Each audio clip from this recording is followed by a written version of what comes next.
So you've just brought your new e-mountain bike and you're really excited to get out there and hit the trails, but you've probably got a few questions you want to ask first. Well, you've definitely come to the right place. Here on EMBN, we've got loads of videos from simple how-tos to maintenance to big days out on your e-mountain bike. But today, I'll be showing you how to get the most out of your e-mountain bike for those first few rides.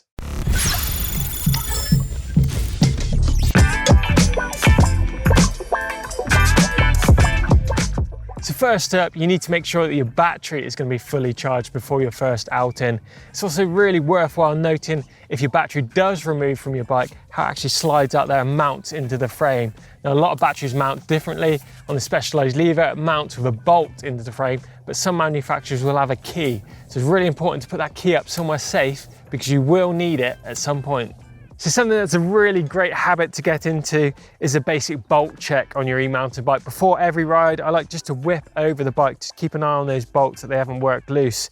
Now, especially when your e-bike's new, you're going to get a lot of these components that are going to work their way loose with all the vibrations coming through the bike. A great way to keep an eye on this is a basic M check. So we start at the back wheel, we work up to the saddle, then drop down to the crank, up to the headset and the cockpit area, and then down to the front wheel. Just working on those bolts, just make sure nothing has come dramatically loose.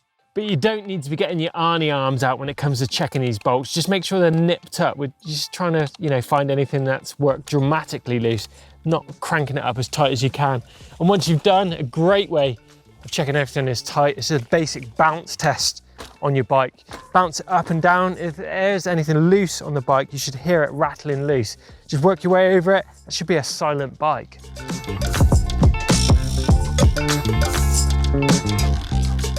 So your battery's fully charged and you've checked all the bolts on your e-mountain bike, you're ready to go, but there's one last thing you need to think about, and this is the key setup parts of your e-mountain bike. We're talking about the tyre pressures, the saddle height, and checking the sag on your rear shock and your front fork.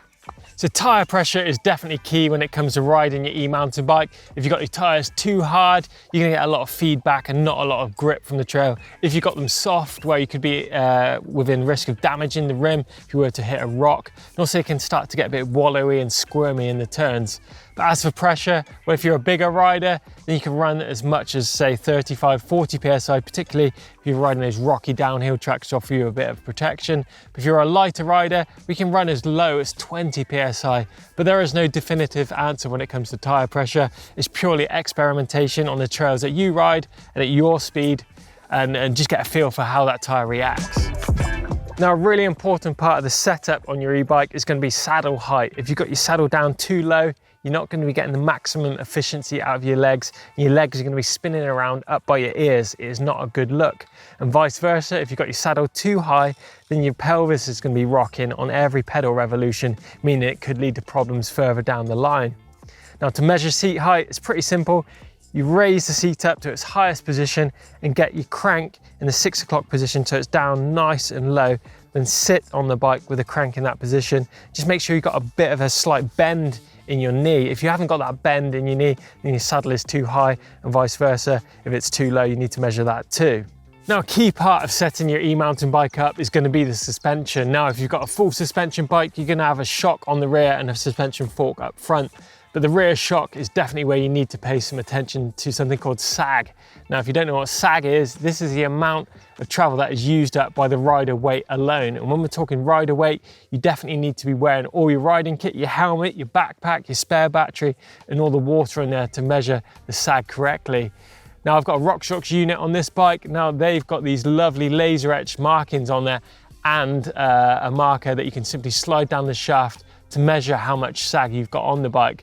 Now, the manufacturers recommend about 30% sag front and rear on your bike to get the most out of it. Right, so I'm going to quickly check the sag on my Specialized Levo. To do this, you need to find yourself something you can prop yourself up against, like the wall or something like that. Then on the shock shaft, I'm going to slide the rubber band to the front of the shaft and then simply sit on the bike nice and smoothly. We're not talking about bouncing up and down on the suspension. Just let the shock take the weight of you and all your riding kit on there nice and slowly. Once that's set, just remove yourself from the bike and check the sag. Now, I can see on this, it's actually at 40%, so that sag is a little bit too much. So I need to get my shock pump out, pump up that shock and reduce that amount of sag and then I'm going to be set, ready to go.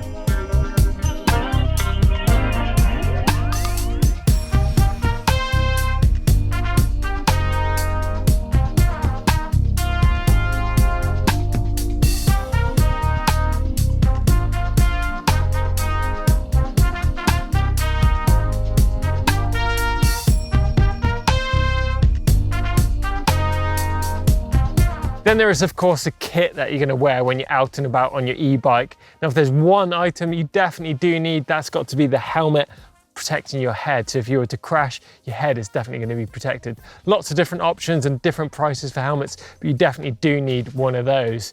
Now, starting at the bottom, your first point of contact is going to be the shoes that connect to your pedals. Obviously, if you're on clips, then your shoe choice is fairly limited to the brand of the pedals, etc. But if you're running flat pedals, then I think a cycling specific shoe is definitely going to help you out. Brands such as 510 or Specialized, they're going to have sticky soles that are going to enhance that grip of your foot to your pedal. Then moving up the body, set of cycling shorts, and if you're riding those miles, you definitely need to be running a chamois underneath those shorts to stop all that chafage going on. And remember to remove your underwear before you put that chamois on. Then a decent waterproof jacket if you're riding in foul conditions, definitely going to help out. Set of full finger gloves, just going to protect those hands if you were to crash, and they also offer a bit of shock absorption from the trail. And to add to that list a little bit further, you might want to think about protecting your eyes. Now, this is definitely a good idea if you're riding where there's low branches, or simply stopping getting bugs in your eyes. You've only got one set of eyes, so it's definitely wise to protect them. And also adding a rucksack or a riding pack to your riding gear is definitely going to be key as well. You want a rucksack that has got decent straps on there that support you around your waist and above your chest to stop that rucksack moving around. And within there, it's a good idea to stick some water in there, a fully charged mobile phone, and a basic multi-tool should see you out of most situations. And you'll find as your rides get bigger and you explore more, then the more items you're going to need to add to that riding sack, but that's the basic essentials. And lastly, as I mentioned, that helmet is definitely number one.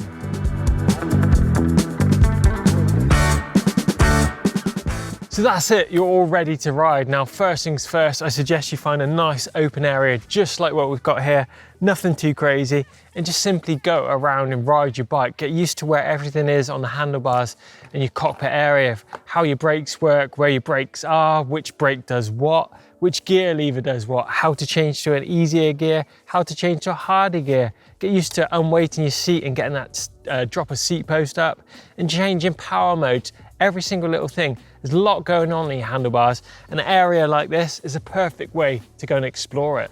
So just testing out those different power modes to see how they affect the input to the bike. Just changing your gears, getting used to which lever does what, and just trying the brakes out, things like that. Just get used to it in this area, it's ideal.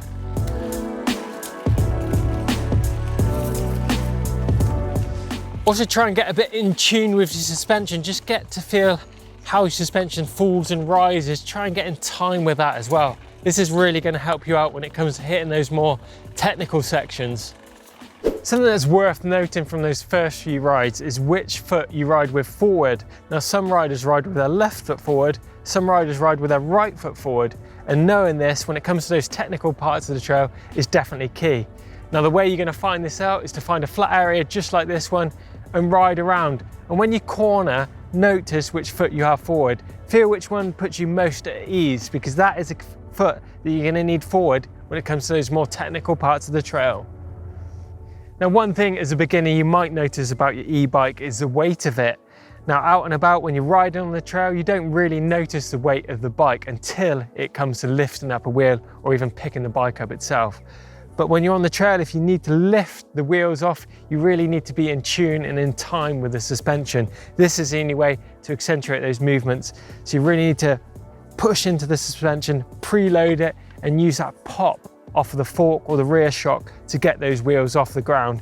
And I'll show you just how we're going to do that in this lovely flat area of ground here. So I'm going to try and lift my front wheel without using the suspension fork on purely muscle power alone. It becomes quite an effort. If I preload the fork, it means I can really use the pop from the rebound to lift it nice and high. It's exactly the same point with the rear shock as well. So as I come into the move, I'm just trying to move it with muscle power alone and it won't really lift. But if I get my weight back, squash the shock, it really pops that back end up nice and high with not a lot of effort.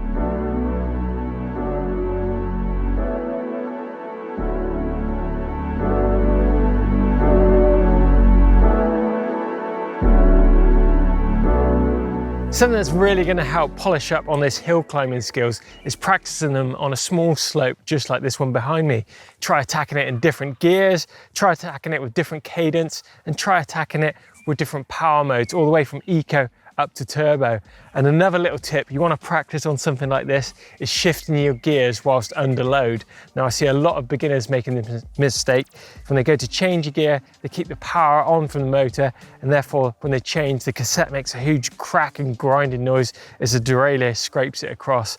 So for something like this, you really just need to ease off on the power whilst you perform that shift. That way it's just going to make that shift a lot more seamless on the back, and you're not going to have that horrible crunch of gears and therefore wearing out the cassette and potentially damaging the chain as well. So when it comes to changing gear under load, you really need to feel through the cranks. There's a lot of horrible noises can be made from that rear derailleur, but as you feel the shift coming into play on the cassette, you need to feed the chain over really nicely just by literally being super soft on the pedals, feeling the shift, then engaging the power. If you do the shift when you're under load, there's going to be a load of crunching and a lot of unnecessary wear happening in your cassette and chain.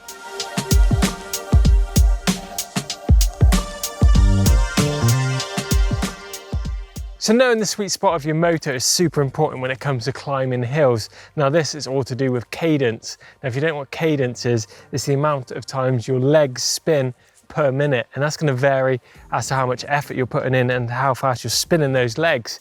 Now if you're spinning your legs too slowly, the motor won't assist you as much as it would do if you're in the right cadence spot, and vice versa. If you're spinning them too fast, you're going to be above that cadence range. So just working out where that sweet spot of the motor is to give you that max assistance on climbs like this is definitely really key. So at the minute I can feel there's a nice sweet spot. I'm getting a lot of assistance from my motor as I climb this hill. But if I change down into higher gear, less cadence, and the assist simply drops off and it becomes really hard. It's also worth noting when it comes to climbing that you're not switching up into those higher power modes to cover your bad cadence. So you need to up your cadence and stay in that same power mode. A lot of assistance is available in modes even such as eco to get you to the top of those climbs. And the last really important tip that I'm going to give you for your beginner skills is to look ahead on the trail and really anticipate as to what is coming. Think about your line choice, where you're going to go, look for potential pedal strikes, where you're going to break traction, things like that. Also think about what power mode you're going to be in, what gear you're going to be in before you get to the hill. Because if you're on the hill, you try making those decisions, it's not going to flow very smoothly. It's all about flow and keeping that going all the way up the trail and riding along smoothly. So there we go, a bunch of tips and tricks that should make your first e-bike ride that little bit more fun than it already will be. But let us know down in the comments box below if you've got any ways or any tips that you can give beginners. Get involved down there. Give us a thumbs up if you've enjoyed today's video. And if you're new to e-mountain biking, make sure you subscribe to eMBN and find us and give us a follow on social media too. Cheers.